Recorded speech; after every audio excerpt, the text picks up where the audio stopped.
भगवान श्री शंकर जी श्री पार्वती जी से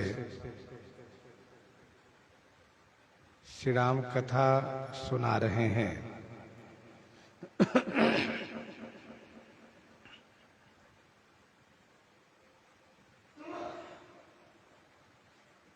जिनकी सत्यता से जड़ माया मोह की सहायता पाकर के सत्य की तरह भासती है,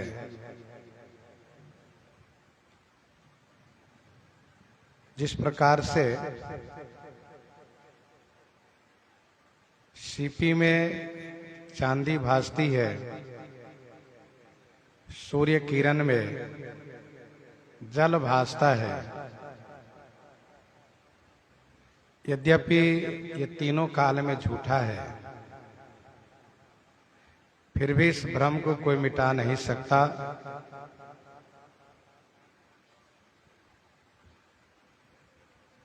यद्यपि तीनों काल में झूठा है, झूठा अर्थात परिणामी है, परिवर्तनशील है, फिर भी इस भ्रम को कोई नहीं मिटा सकता।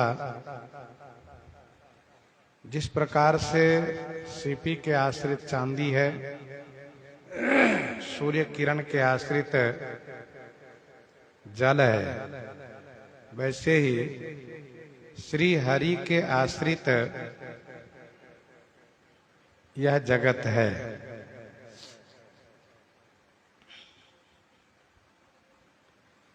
जिस प्रकार से वह चांदी, वह जल असत्य है, उसी प्रकार से यह जगत भी असत्य है, फिर भी हमें दुख दे रहा है। असत्य भी दुख दे सकता है, असत्य भी दुख देता है। इस संदर्भ में भगवान श्री शंकर जी ने ये कहा कि यदि सपने में कोई सिर काट रहा हो तो सपने का सिर काटना असत्य है, झूठा है, फिर भी उस समय में दुख प्राप्त होता है और वह दुख बिना जागे दूर नहीं हो सकता है। जिनकी कृपा से वह भ्रम समाप्त हो जाता है। हे गिरिजा, सोई माने वही कृपालु श्री राम जी हैं।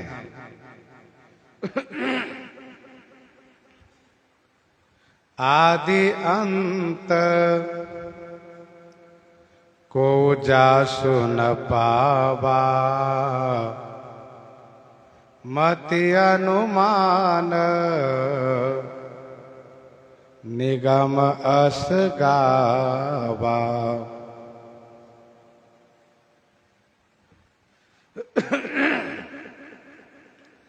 आदि अंत को जासु न पावा, मति अनुमान निगम अस गावा। जिन ब्रह्म के आदि और अंत को कोई नहीं प्राप्त किया, अपनी बुद्धि के अनुमान से वेद इस प्रकार से गाते हैं।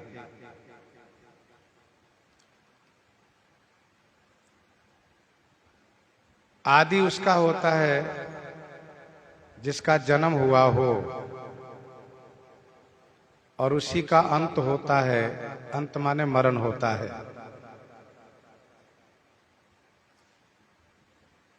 यह सारा ब्रह्मांड उन्हीं से हुआ है और बाद में उन्हीं में लीन हो जाता है। तो फिर उनकी आदि और उनके अंत को कौन जान सकता है?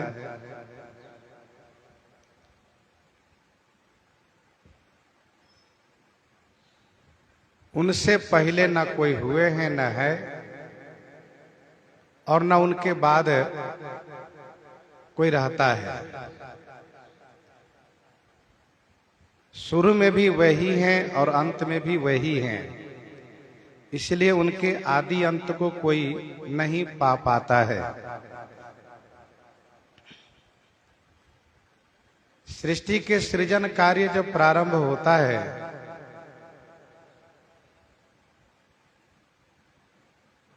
तो उसमें सर्वप्रथम श्री ब्रह्मा जी का जन्म होता है। श्री ब्रह्मा जी महाराज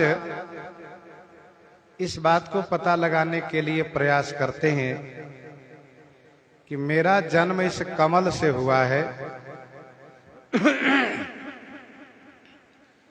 और ये कमल आया कहां से। तो उस कमल के मूल को पता लगाने के लिए नीचे उतरते हैं।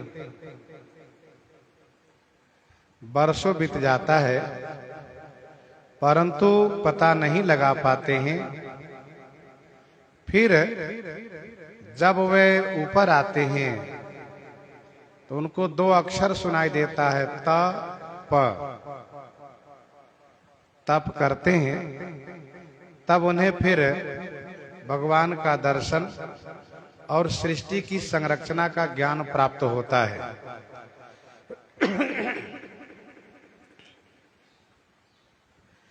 अब हम आप जरा विचार करें कि ब्रह्मा जी भी उन्हीं के द्वारा सृजन होते हैं और वे ब्रह्मा जी उनको पता नहीं लगा पाते हैं। तो उनकी आदि क्या है, उनका अंत क्या है, कोई नहीं जानता है।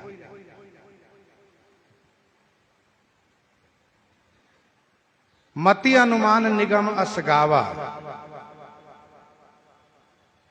अपनी बुद्धि के अनुमान से वेद इस प्रकार से गायन करते हैं। वेद ही नहीं, साथ साथ और भी हैं।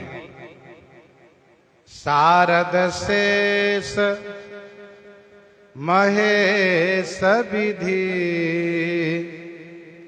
आगम निगम पुराण नेति नेति कही जासु गुण करहि निरंतर गान। शारद शेष महेश विधि आगम निगम पुराण नेति नेति कही जासु गुना करहि निरंतर गान। नेति नेति कहते हुए निरंतर गायन करते रहते हैं।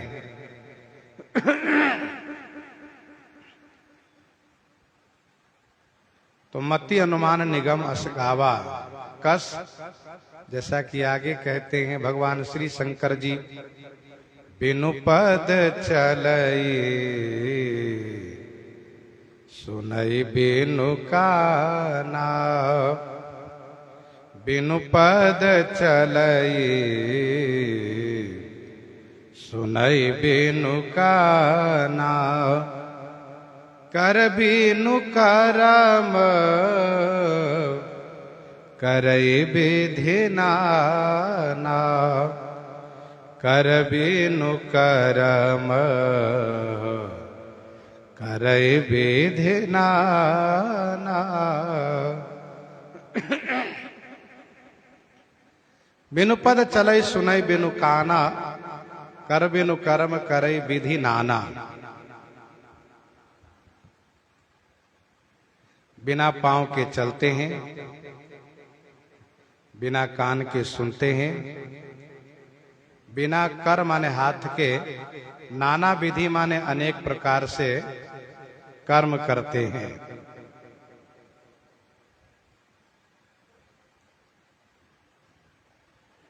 वह ब्रह्म जो सभी जगह है, देश काल दिश विदिशहु माही, कहु सो कहां जहां प्रभु नाही।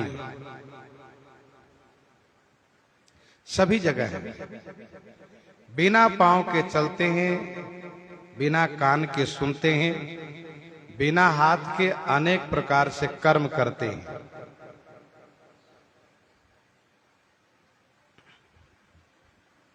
अर्थात ब्रह्म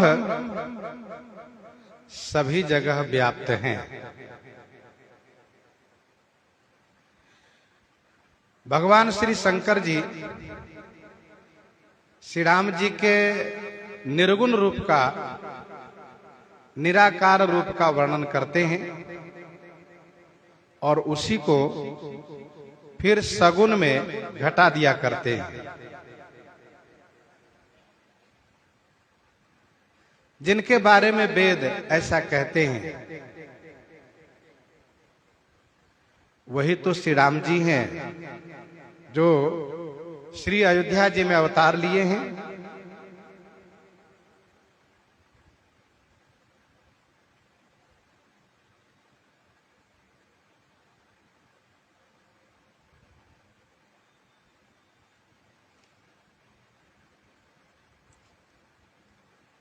यहां पर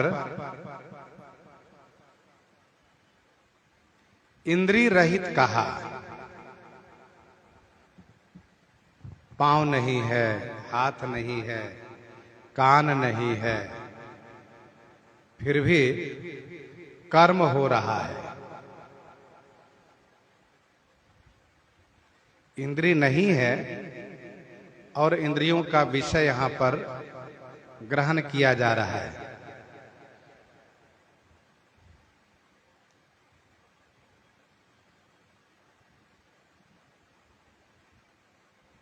ब्रह्म का चलना, सुनना, कर्म करना, रस भोगना, सुगंध लेना, स्पर्श करना, रूप देखना,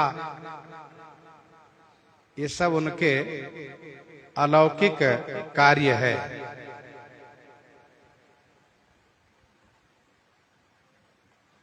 ब्रह्म के लिए श्रुति कहती है सर्वम खलमिदं ब्रह्म, सर्वम खलमिदं ब्रह्म। तो वह सभी जगह है।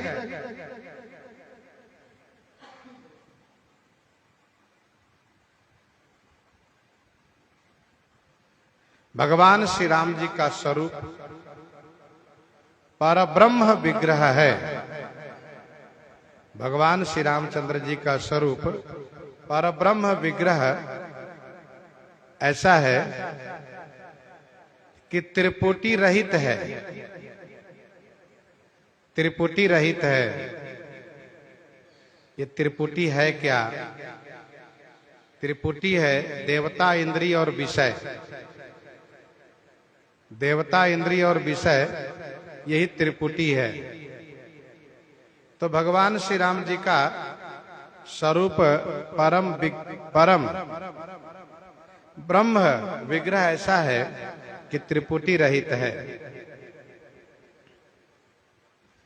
वैसे हम और आप सबका शरीर त्रिपुटी युक्त है।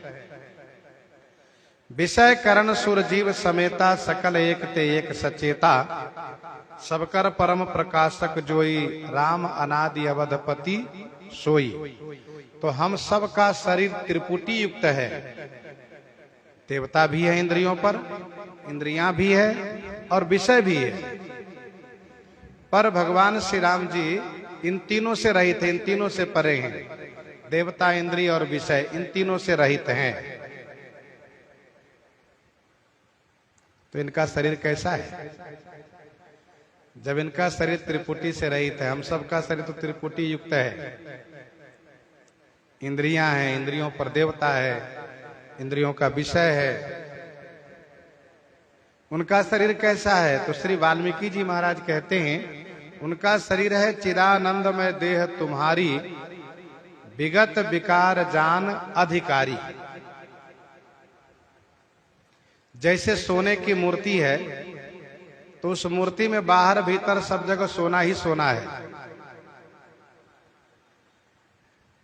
चीनी के लड्डू है तो लड्डू के बाहर भीतर सब जगह चीनी ही चीनी है।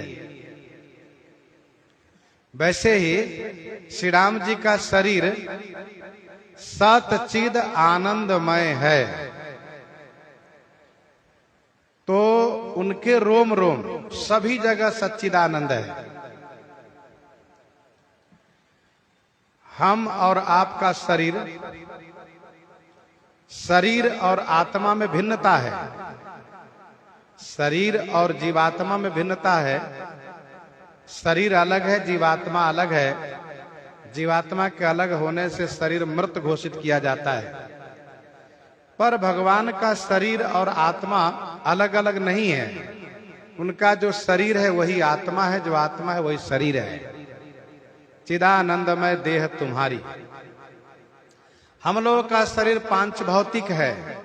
चित जल पावक गगन समीरा पंच रचित अति अधम शरीरा। यह पांच भौतिक है, पंच तत्व से निर्मित है, परंतु उनका शरीर ऐसा नहीं है। उनका शरीर सतचिद आनंदमय है, सतचिद आनंद से निर्मित है और सतचिद आनंदमय ही है। इस बात को कौन जानता है? तो वाल्मीकि जी कहते हैं कि विगत विकार जान अधिकारी। इसको निर्विकार अधिकारी ही जानते हैं। नर्तन धरे संत सुर काजा, कहु करहु जस प्राकृत राजा। राम देख सुनि चरित तुम्हारे, जड़ मोहि बुध होहि सुखारे। भगवान श्री राम जी के आभूषण, उनके वस्त्र, उनके सभी अंग प्रत्यंग चिन्मय है, चैतन्यमय है, ज्ञानमय है, आनंदमय है। इसीलिए उनकी मुद्रिका से श्री सीता जी कुशल प्रश्न पूछती हैं और मुद्रिका श्री राम जी की कुशलता बताती है। ऐसा गीतावली सुंदरकांड 3 और 4 पद में गोस्वामी जी ने लिखा है। बोलू बलि मुंदरी सानुज कुशल कौशल पाल। मुद्रिके, मैं बलिहारी जाती हूं, तुम बोलो, बताओ, सानुज कौशल पाल कुशल से तो है ना। और फिर जितने सारे प्रश्न किशोरी जी ने किए हैं, उन सभी प्रश्नों का उत्तर मुद्रिका ने स्वयं दिया है और यह स्पष्ट किया है कि मैं स्वयं नहीं आई हूं, मुझे उनके सेवक, उनके प्रिय भक्त, उनके प्रिय दूत हनुमान नाम के बानर जो बंदर है वे लेकर आए, मुझे वे लेकर आए। कियो सिए प्रबोध दियो कपि ही लखाई। श्री सीता जी को प्रबोध करके वानर के हनुमान जी को दिखा दिया उन्होंने। ये गीतावली में वर्णन है। भगवान श्री रामचंद्र जी की जो चरण पादुका है, उससे श्री भरतलाल जी महाराज आज्ञा प्राप्त करते हैं और राज्य कार्य संचालन करते हैं। नित पूजत प्रभु पावरी, प्रीति न हृदय समाति। मांगे मांगे आय सुकरत, राज काज बहु भांति। अब आप जरा सोचिए, चरण पादुका से बातें होती है, मुद्रिका से बातें होती है, तो इससे स्पष्ट हो गया कि उनका सब चिन्मय है। और इतना ही नहीं, हनुमान नाटक में तो यहां तक वर्णन है कि भगवान श्री रामचंद्र जी के अंग प्रत्यंग से बातें हो सकती है। किसी भी अंग से आप बात कर सकते हैं। ऐसा नहीं कि भगवान श्री राम जी मुख से ही बोलेंगे, चरण से भी बोल सकते हैं, भुजा से भी बोल सकते हैं, कान से भी बोल सकते हैं, रोम से भी बोल सकते हैं। हनुमान नाटक में ऐसा वर्णन है। श्री हनुमान जी महाराज ने वर्णन किया, भगवान श्री रामचंद्र जी रावण को मारने के लिए जब धनुष पर बाण का संधान किए और जैसे ही बाण को कान तक खींचा है तो स्वाभाविक है कि दाहिना हाथ पीछे हुआ है और बायां हाथ आगे हुआ है। दाहिना हाथ पीछे हुआ है, बायां हाथ आगे हुआ है। धनुष चलाने में ऐसा होता है। तो बाएं हाथ ने दाहिने हाथ को डांटा है। क्यों? जब पुनीत कार्य करना होता है तब तुम आगे हो जाते हो, कहते हो हम पावन हैं, दान हम देंगे, दान हम लेंगे, हवन हम करेंगे, खाएंगे हम, यानी पवित्र कार्य तुम करते हो और स्वामी के ऊपर संकट आया है, जब युद्ध का समय है तो तुम भाग के पीछे चले गए हो, बिल्कुल कायर हो यार। इस प्रकार से बाईं भुजा ने दाहिनी भुजा को ललकारा है, डांटा है। तो दाहिनी भुजा ने कहा, मित्र ऐसी बात नहीं कि मैं भागकर पीछे आया हूं, देखो ये युद्ध हो रहा है और बड़ा शोरगुल है, सब तरफ से ही ध्वनि सुनाई दे रही है, मारो मारो काटो पकड़ो, धरु धरु मार सुनिए धुनि काना, सब तरफ ये आवाज आ रही है। तो कान से पूछने आया हूं, कान से पूछने आया हूं कि प्रभु रावण के 10 सिर एक साथ काटना है कि बारी बारी से काटना है? रावण को इसी क्षण मृत्यु को प्राप्त करा देना है कि कुछ देर और आप खेल खेलेंगे, इसके बाद अंत में मारना है? इन सब बातों की जानकारी के लिए कान के पास आया हूं। अब आप जरा देखिए, बाईं भुजा की फटकार, दाहिनी भुजा का उत्तर, और दाहिनी भुजा का उत्तर है कान से पूछ रहा हूं, इसका मतलब कान से उत्तर मिलेगा, समीप में कान है। तो कहने का भाव यह है कि भगवान श्री राम जी का शरीर चिन्मय है, उनमें बड़ा अद्भुत विलक्षण कार्य है।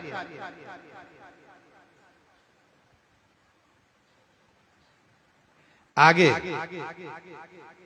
भगवान श्री शंकर जी कहेंगे कि श्री राम जी बड़ जोगी हैं, श्री राम जी बड़ जोगी है।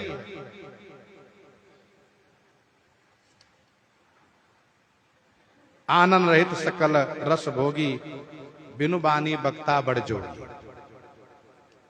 कहने का अभिप्राय यह है कि एक योगी चमत्कार दिखाता है। क्या चमत्कार दिखाता है? खड़ाऊ पहन करके पानी पर चल लेता है। आप जरा सोचिए कि वह योगी पानी पर चल रहा है, वह आंख पर पट्टी बांध करके उसके पीठ पर पुस्तक रख दो, पढ़ करके सुना रहा है, बिल्कुल एक एक अक्षर बता रहा है क्या लिखा है इसमें। सो योगी जब इस प्रकार से करामात करके दिखा सकता है, जलती हुई अग्नि में चल सकता है, तो श्री राम जी तो सभी योगियों के स्वामी हैं। एक बात याद आ रही है कि एक जादूगर ऐसा चमत्कार दिखा सकता है कि जिसको देख करके लोग हैरान रह जाते हैं, देख करके हैरान रह जाते हैं। एक राजा ने एक जादूगर से कहा, तुम आज नया खेल दिखाओ। जादूगर ने कहा, हुजूर हम तो रोज ही नया दिखाते। कहा नहीं नहीं, ये सब पुराना हो गया। अंगूठी गायब कर देना, दूसरे का हाथ में अंगूठी दिखा देना, कागज को रुपये बना देना, और सिर पर पगड़ी के ऊपर चाय बना देना, ये सब इत्यादि नयन, ये सब खेल पुराना हो गया, कोई नया खेल दिखाओ।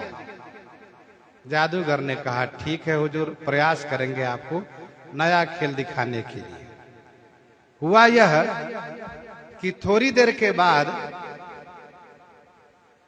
मारू राग की आवाज सुनाई देने लगी।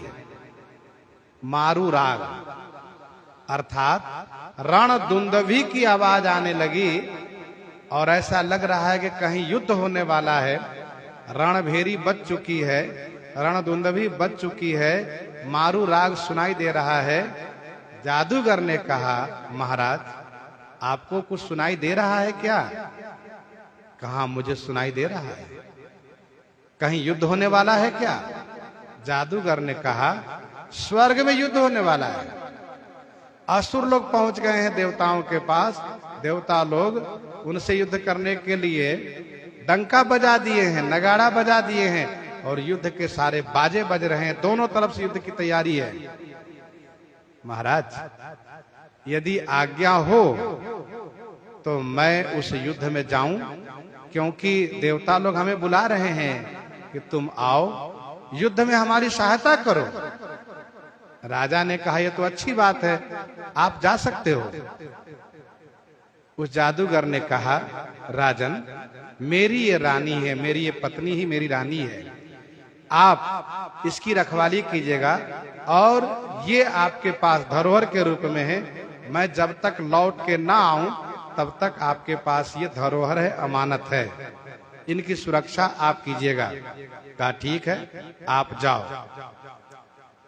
इसके बाद जादूगर ने धागा आकाश की ओर फेंक दिया और धागा फेंक करके उसी धागा के सहारे ऊपर चला गया। देखते देखते वह गायब हो गया।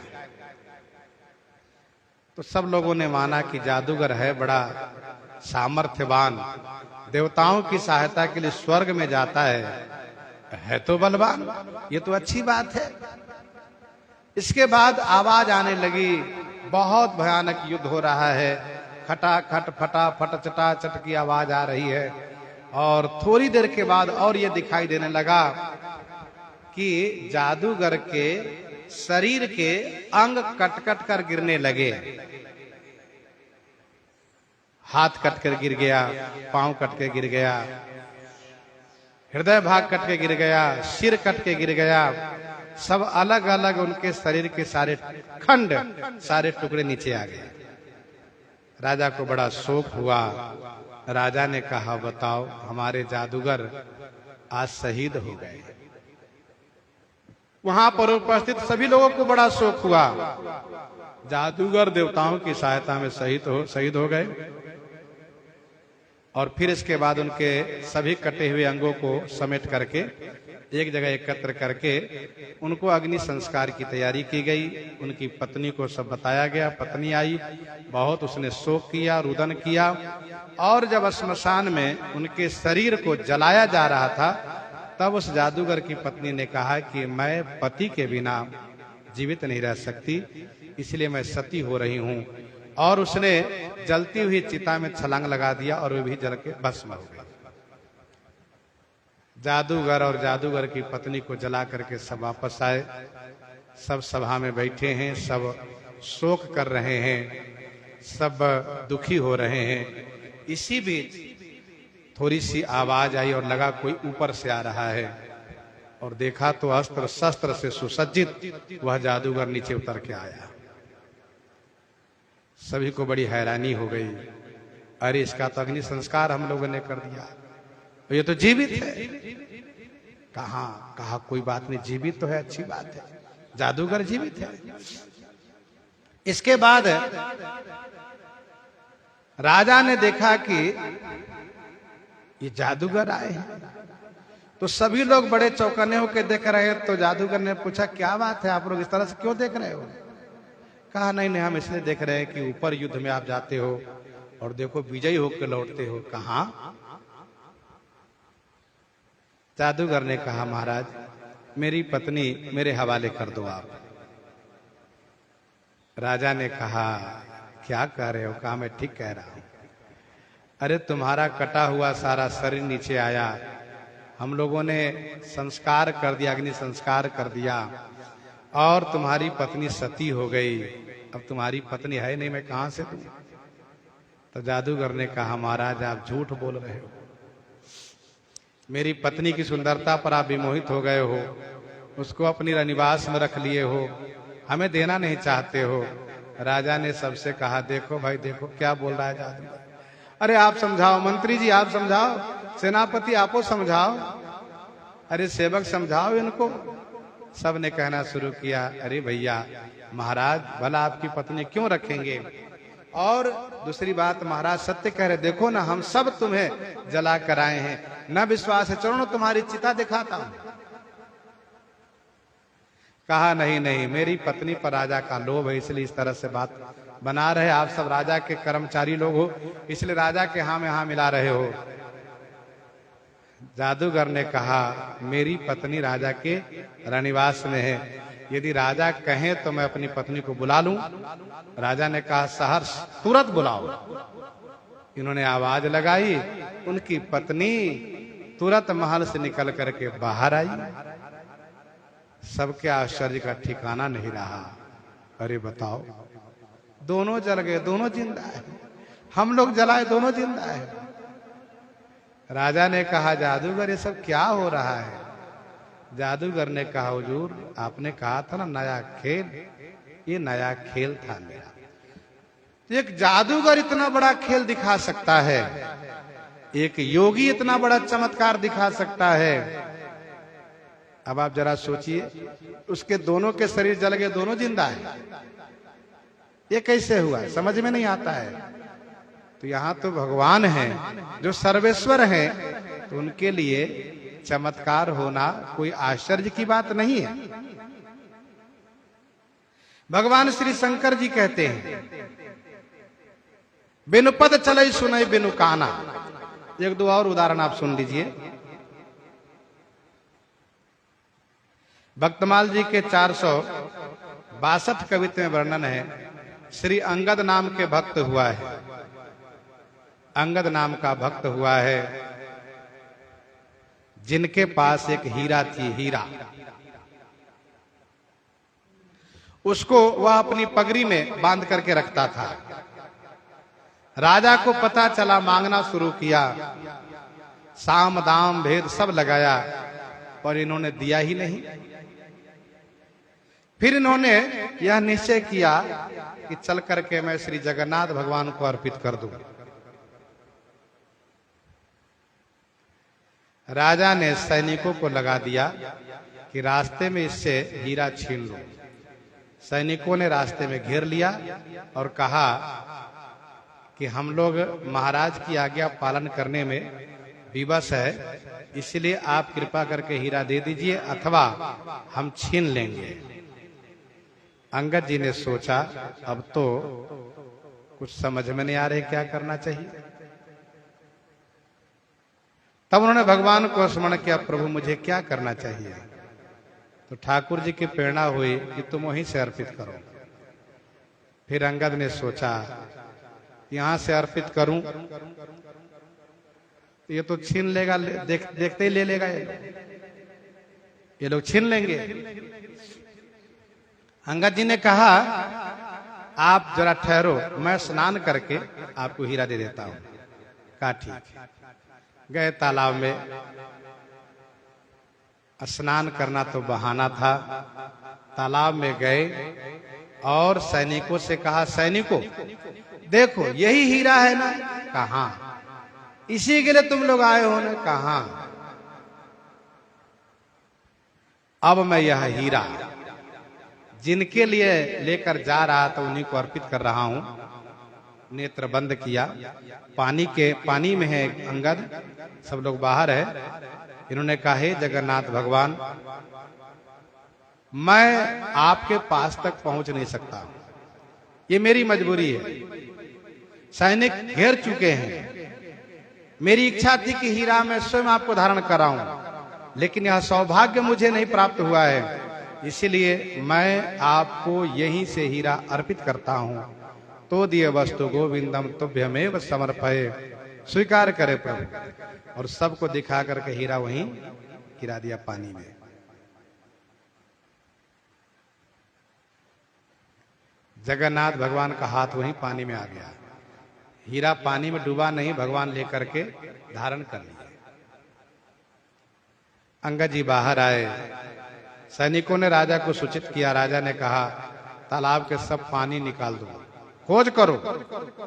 पानी निकाल करके नहीं मिलने पर कहा, कीचड़ में खोज करो।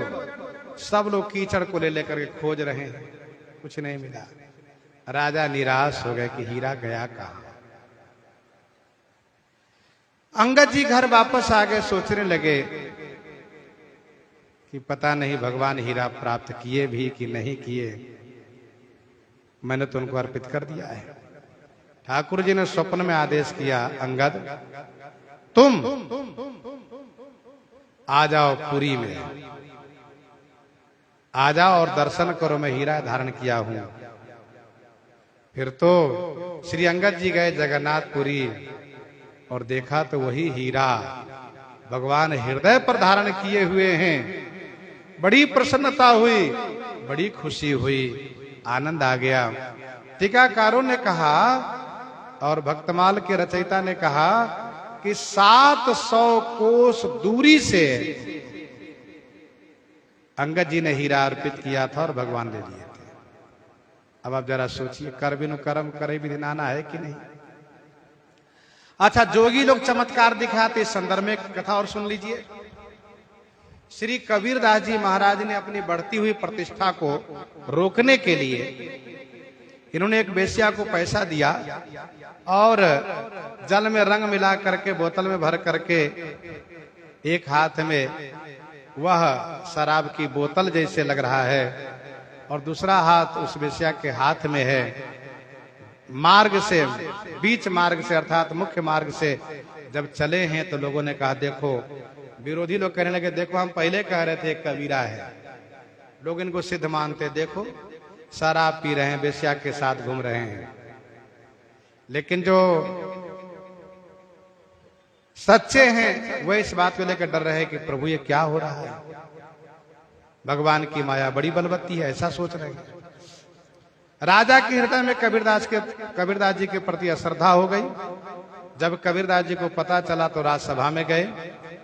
राजा ने प्रणाम भी नहीं किया, बैठने को कहना तो बहुत दूर रहा।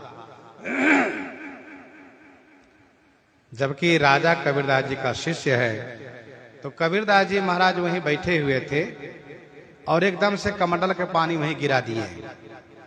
तब राजा से नहीं रहा गया। राजा ने कहा महाराज आपको सोचना चाहिए कि राजसभा है, उत्तम श्रेष्ठ आसन लगा हुआ, सुंदर कालीन बिछा हुआ है, अब आपने पानी गिरा दिया, अब आप क्या करते कुछ समझ में नहीं आता है।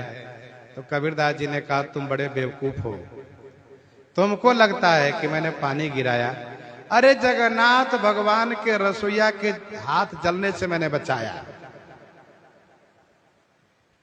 ऐसा कहा? हाँ। राजा को बड़ा आश्चर्य हुआ। तुरंत उसने दूत को भेजा। दूत ने जाकर पता किया तो वहां पर पता चला कि यदि कबीरदास जी न आए होते, यहाँ पर न होते तो रसोईया के तो अंग जल ही जाता, हाथ जल ही जाता। तब राजा की आंखें खुली, फिर राजा श्री कबीरदास जी के शरणागत हुए। अब जरा सोचिए, काशी में बैठे हुए कबीरदास जी महाराज जगन्नाथपुरी में अग्नि बुझाते हैं, तो भगवान तो सर्वेश्वर है, उनके लिए क्या आश्चर्य है। श्री शंकर जी कहते हैं बिनु पद चलई सुनई बिनु काना, कर बिनु करम करई विधि नाना, कर बिनु करम करई विधि नाना। बिना पांव के चलते हैं, बिना कान के सुनते हैं। श्रुति कहती है सर्वतो अक्षि शिरो मुखम, ईश्वर का सब जगह सिर है, सब जगह नेत्र है, सब जगह मुख है। सर्वतो पाणी पादम, सब जगह उनका हाथ है, सब जगह उनका पांव है, सभी जगह है।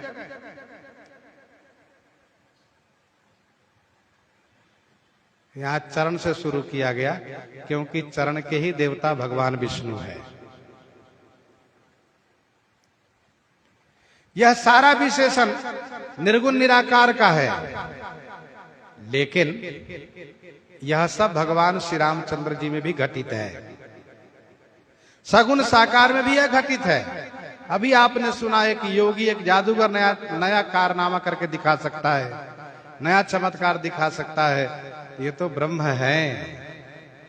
निर्गुण निराकार का जो विशेषण है वह सगुण साकार में भी विद्यमान है।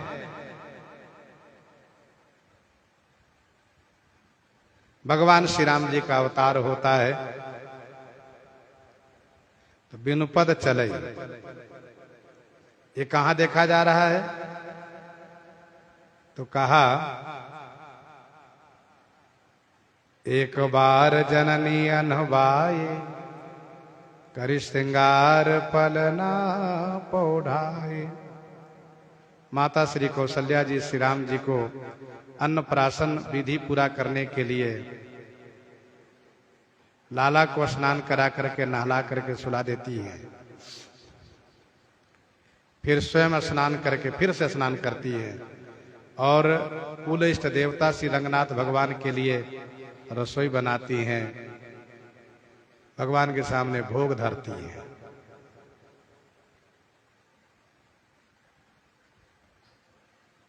भोग धरकर फिर रसोई में जाती हैं और रसोई से जब आती हैं मंदिर में भगवान को जल पिलाने के लिए, तो देखती है रंगनाथ भगवान तो लेटे हुए हैं, लाला बैठ करके खा रहा है।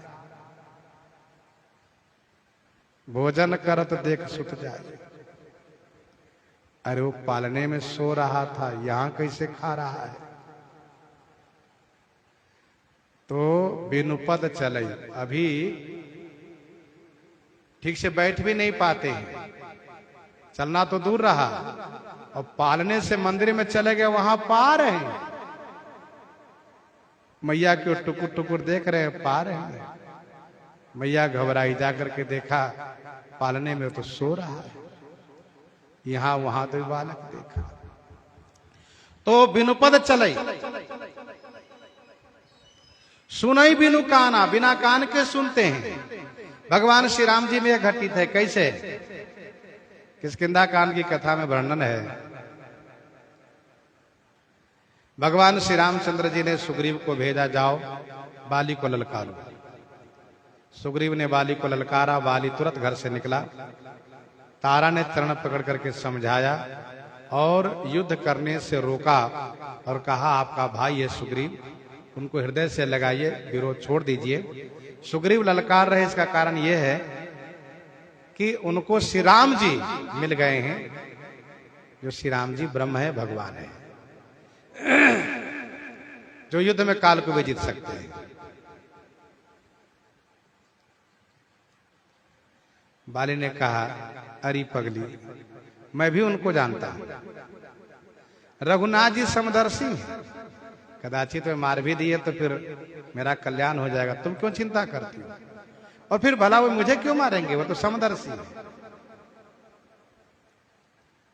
बाली युद्ध में गया है, बड़ा भयानक युद्ध हुआ है।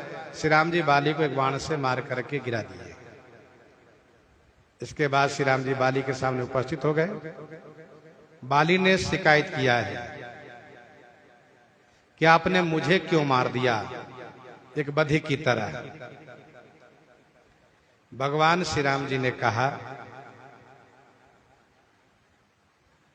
तुम याद करो, मूढ़ तो ही अतिशय अभिमाना, मूढ़ तो ही अतिशय अभिमाना, नारी सिखावन करसिन काना। मूढ़ तो ही अतिशय अभिमाना, नारी सिखावन करसिन काना। तुम नारी की शिक्षा का कान नहीं करते हो। बाली चौंक गया, और ये कब सुन लिए वहां जाकर? मेरी पत्नी ने मुझसे कहा, मैं युद्ध में आया, वहां पर कोई था नहीं, मेरी पत्नी यहां आई नहीं, इनको किसने बता दिया? अब उसको समझ में आ गया कि ये तो सब जगह है, सब सुनते हैं। समदर्शी है, बराबर देखने वाले हैं और सब जगह देखने वाले हैं। तो सुनाई बिनु काना, ये वहां पर प्रमाण मिला, यहां से सुन लिए। तारा क्या क्या समझाई, स्पष्ट कहा, मूढ़ तो अतिशय अभिमान है। तुम अपनी पत्नी की बात नहीं मानते, तुम्हारा क्या होगा, जरा सोचो। उसने कल्याणकारी बात कही, कर बिनु कर्म करे विधि नाना, बिना हाथ के अनेक प्रकार से कर्म करते हैं। इसका प्रमाण अरण्य कांड में है।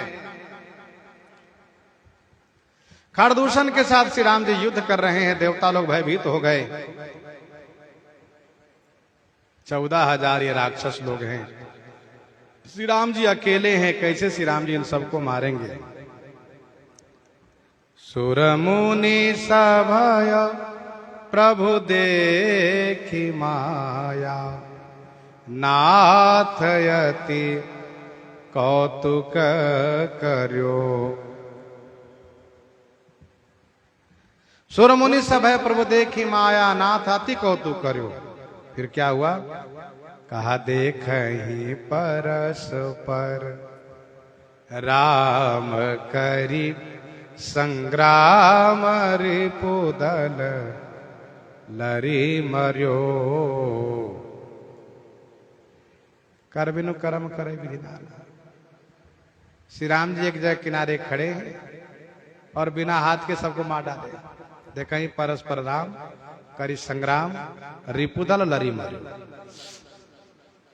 आनन रहित सकल रस भोगी, आनन रहित सकल रस भोगी, बिनु बानी बकता बड़ जोगी। आनन रहित सकल रस भोगी। आनन रहित माने मुख रहित है और सभी रस के भोगता है। बिना मुख के सभी रसों के भोगता हैं। बिनु बाणी बकता बड़ जोगी। बिना वाणी के, बिना जिह्वा के बहुत बड़े वक्ता हैं और बड़ जोगी माने बहुत बड़े योगी हैं। आनंद रहित सकल रस भोगी। अभी आपने सुना ये सारा विशेषण निर्गुण निराकार का है, पर अवतार लेने पर सगुन में भी यह घटित है।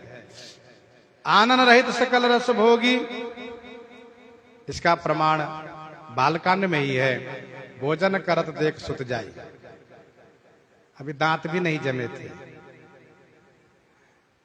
अभी कुछ खा नहीं सकते ठीक से, लेकिन बड़े आराम से मंदिर में बैठे पा रहे, भोजन कर रहे हैं। आनंद रहित सकल रस भोगी का प्रमाण यहां पर है। बिनु बाणी बक्ता बर जोगी। उसी अवस्था में वहीं पर हरि जननी बहुविधि समुझाई। हरि जननी बहु विधि समुझाई। यह जनि कतहु कहसी सुनु माई। यह जनि कतहु कहसी सुनु माई।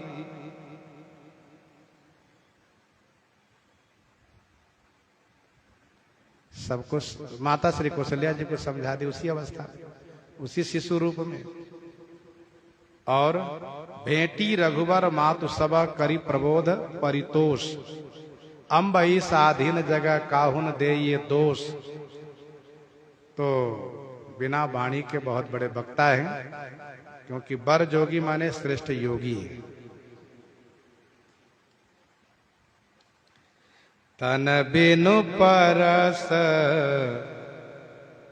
तन बिनु परस, नयन बिनु देखा। तन बिनु परस, नयन बिनु देखा। ग्रह ये घ्राण बिनु बास असेखा। ग्रह ये घ्राण बिनु बास असेखा। तन बिनु परस, बिना शरीर के स्पर्श करते हैं। नयन बिनु देखा, बिना नेत्र के देखते हैं। ग्रह घ्राण बिनु, घ्राण माने नासिका के बिना सभी सुगंध को ग्रहण करते हैं। असेखा वास, असेखा माने संपूर्ण वास खुशबू को ग्रहण करते हैं। तन बिनु परस, नयन बिनु देखा। ग्रह घ्राण बिनु बास असेखा। बैराग संदीपनी 2 में गोस्वामी जी ने लिखा, सुनत लखत श्रुति नयन बिनु। सुनत लखत श्रुति नयन बिनु, रसना बिनु रस लेत, वास नासिका बिनु लहे, परसे बिना निकेत। अज अद्वैत नाम, इस प्रकार से वहां वर्णन है। तो तन बिनु परस, बिना शरीर का स्पर्श कैसे करते हैं? कहा इसके उदाहरण रूप में, अमित रूप श्री अंगद जी महाराज रावण को लज्जित करने के लिए, परास्त करने के लिए उसके 4 मुकुट ले लिए। रावण ने जब श्री राम जी की निंदा की, अंगद जी को बड़ा क्रोध आया। उन्होंने 2 भुजदंड भूमि पर, दोनों भुजदंड से दे मारा, भूकंप आ गया। सभा में भूकंप आने से सब लुढ़कने लगे, गिरने लगे। रावण गिरते गिरते अपने आप को संभाला, लेकिन उसके सारे मुकुट भूमि पर आ गए। रावण ने जल्दी जल्दी मुकुट को संभालना शुरू किया। 20 हाथ से 6 मुकुट संभाल पाया। अंगद जी खटाखट 4 मुकुट वहां से छीन लिए। सोचा कि यहां रखूंगा तो मांग करेंगे, नहीं दे रहे पर राड़ होगा, तकरार होगा। तब अंगद जी ने वो सभी मुकुट श्री राम जी के पास भेज दिए। मुकुट आकाश मार्ग से श्री राम जी के पास जा रहा है। वानरी सेना में भय हो गया। ये उल्कापात कहां से होने लगा आज? कहीं रावण 4 वज्र तो नहीं चलाया है? भगवान श्री राम जी ने कहा, आप लोग डरिए नहीं।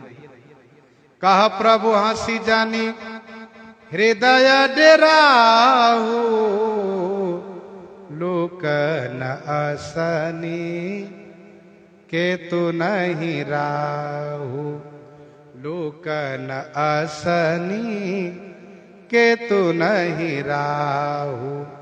स्वामी ये है क्या?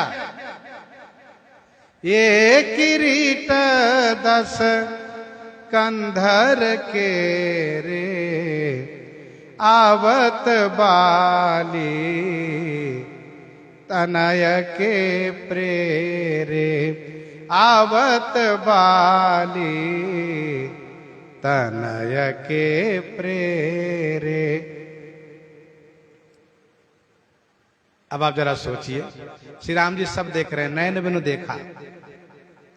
रावण का मुकुट है, अंगद जी ने भेजा है इसलिए आ रहा है।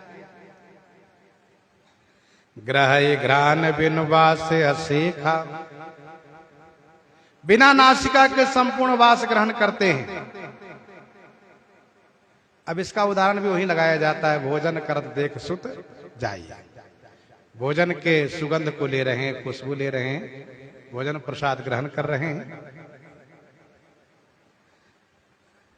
5 कर्म इंद्रिय है, 5 ज्ञान इंद्रिय है।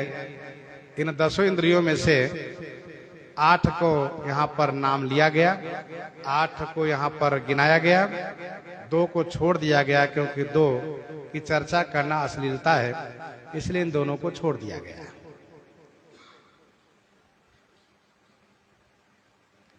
भगवान श्री शंकर जी कहते हैं, असि सब भांति अलौकिक करनी, असि सब भांति अलौकिक करनी,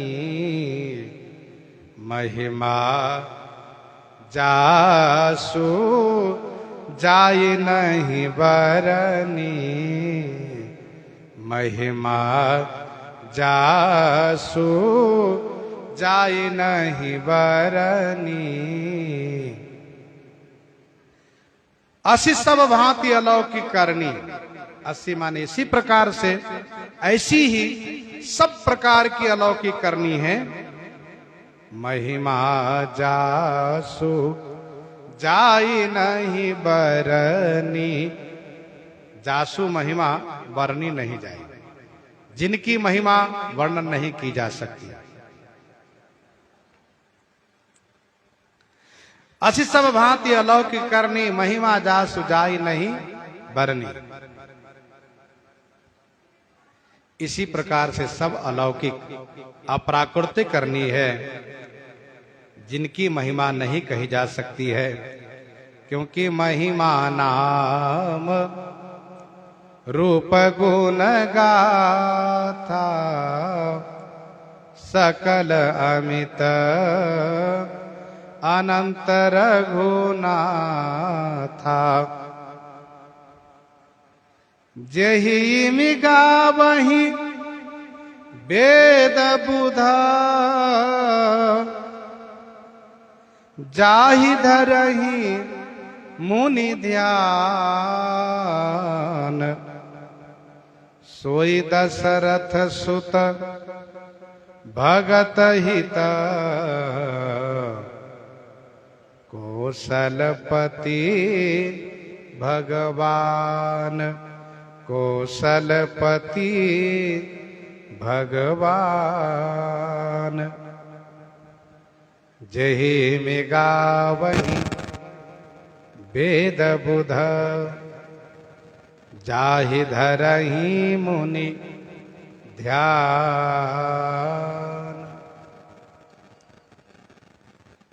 जेहि में गावहि वेद बुध जाहि धरहि मुनि ध्यान। जेहि माने जिन्हें, वेद और बुध माने बुद्धिमान, इमी माने इस प्रकार से गायन करते हैं। मुनि लोग जिनका ध्यान धरते हैं, सोई माने वही भगवान। भगत हित कौशलपति दशरथ सुत। सोई माने वही भगवान अपने भक्तों के वास्ते कौशलपति श्री दशरथ जी महाराज के पुत्र हुए।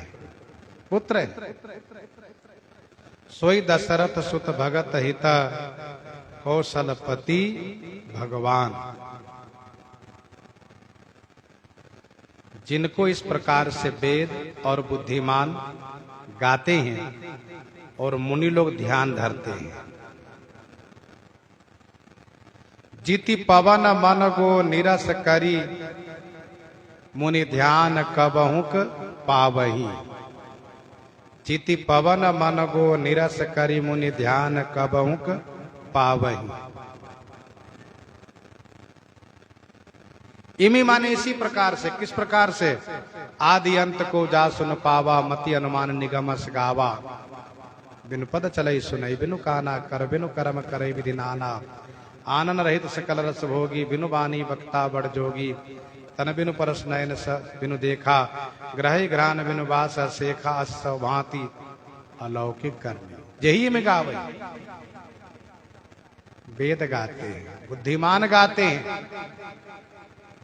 श्री सुखदेव जी महाराज श्री राम जी को महापुरुष कहते हुए वंदन प्रणाम करते हैं। ध्येयम सदा परिभवग्नम अभीष्ट दोहम। ध्येयम सदा परिभवग्नम अभीष्ट दोहम।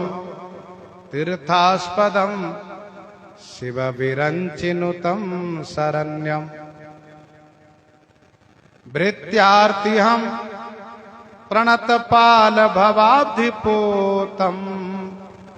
वंदे महापुरुष ते चरणारविंदम। ते चरणारविंदम। महापुरुष कह करके श्री सुखदेव जी जिनकी वंदना करते हैं, मुनि लोग ध्यान करते हैं। सोई दशरथ सुत भगत हित कौशलपति भगवान।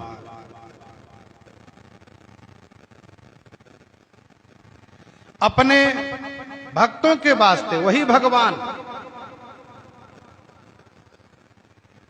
कौशलपति हुए हैं, श्री दशरथ जी महाराज के पुत्र हुए हैं।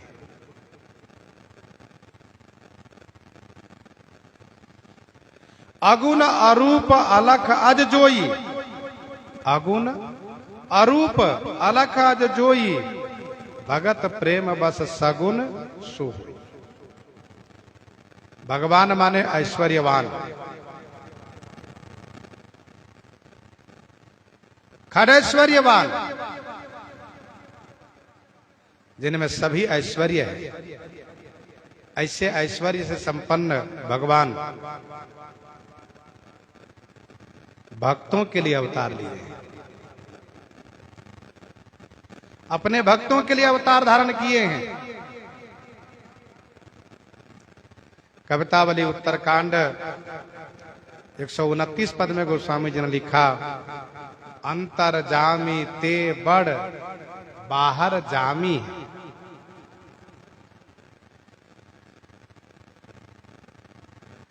अंतर्यामी से बड़े हैं बाहर जामी। जो भक्तों की बात को सुनते हैं, उस पद में गोस्वामी जी ने ये कहा, जब काम पड़ा श्री प्रहलाद जी का तो भगवान खंभे से प्रकट हुए, हृदय से नहीं। पैंज परे प्रहलाद ही के प्रगटे प्रभु पाहन ते नहीं ते। इसका मतलब यह है कि अंतर्यामी भगवान से कोई काम नहीं हो पाता है। अस प्रभु हृदय अछता विकारी सकल जीव जग दीन दुखारी। जो बाहर जामी हैं, सगुण साकार हैं, उन्हीं से भक्तों का मनोरथ पूरा होता है, भक्तों के संकट का निवारण होता है। कौशलपति भगवान, ध्यान दीजिएगा, पहले दो कौशल था, उत्तर कौशल, दक्षिण कौशल। उत्तर कौशल जो श्री अयोध्या जी हैं, दक्षिण कौशल अर्थात उत्तर कौशल की राजधानी अयोध्या जी है। कौशल का क्षेत्रफल, इनके राज्य सीमा बहुत दूर तक थी।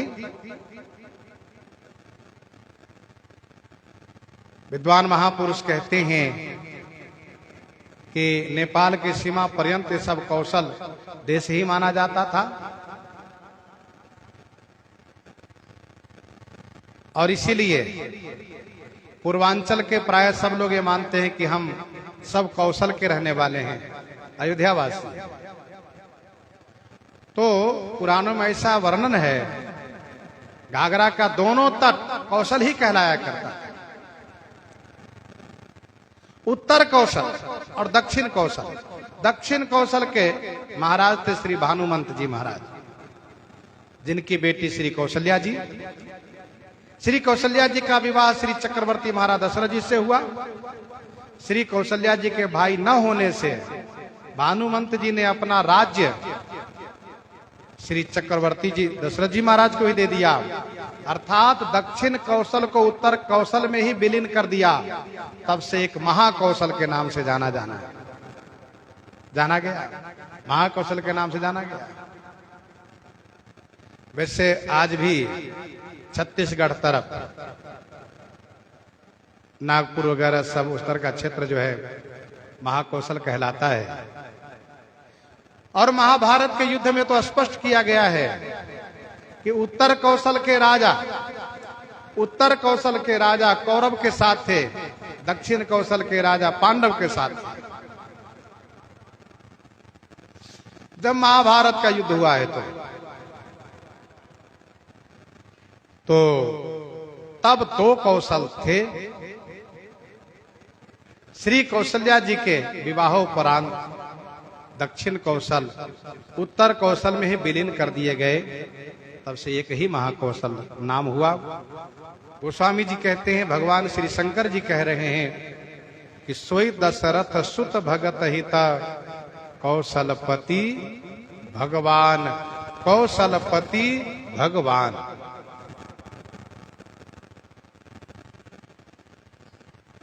इस प्रकार से भगवान श्री शंकर जी भगवान श्री रामचंद्र जी के ईश्वरत्व को, निर्गुण को प्रतिपादन करके और सगुण में घटा देते हैं, क्योंकि इस विषय के प्रारंभ में ही भगवान शिव ने ये कहा है कि सगुण ही अगुण ही नहीं कछु भेदा, गावहि मुनि पुराण बुध वेदा, अगुण अरूप अलख अज जोई, भगत प्रेम बस सगुण सो होई। इसलिए अगुण वर्णन करके सगुण में घटाते कहते ये वही है, दूसरा कोई नहीं है। तो आज इस प्रसंग को यहीं पर हृदयांगम करते हैं। आइए श्रवण करते हैं श्री भक्तमाल जी से।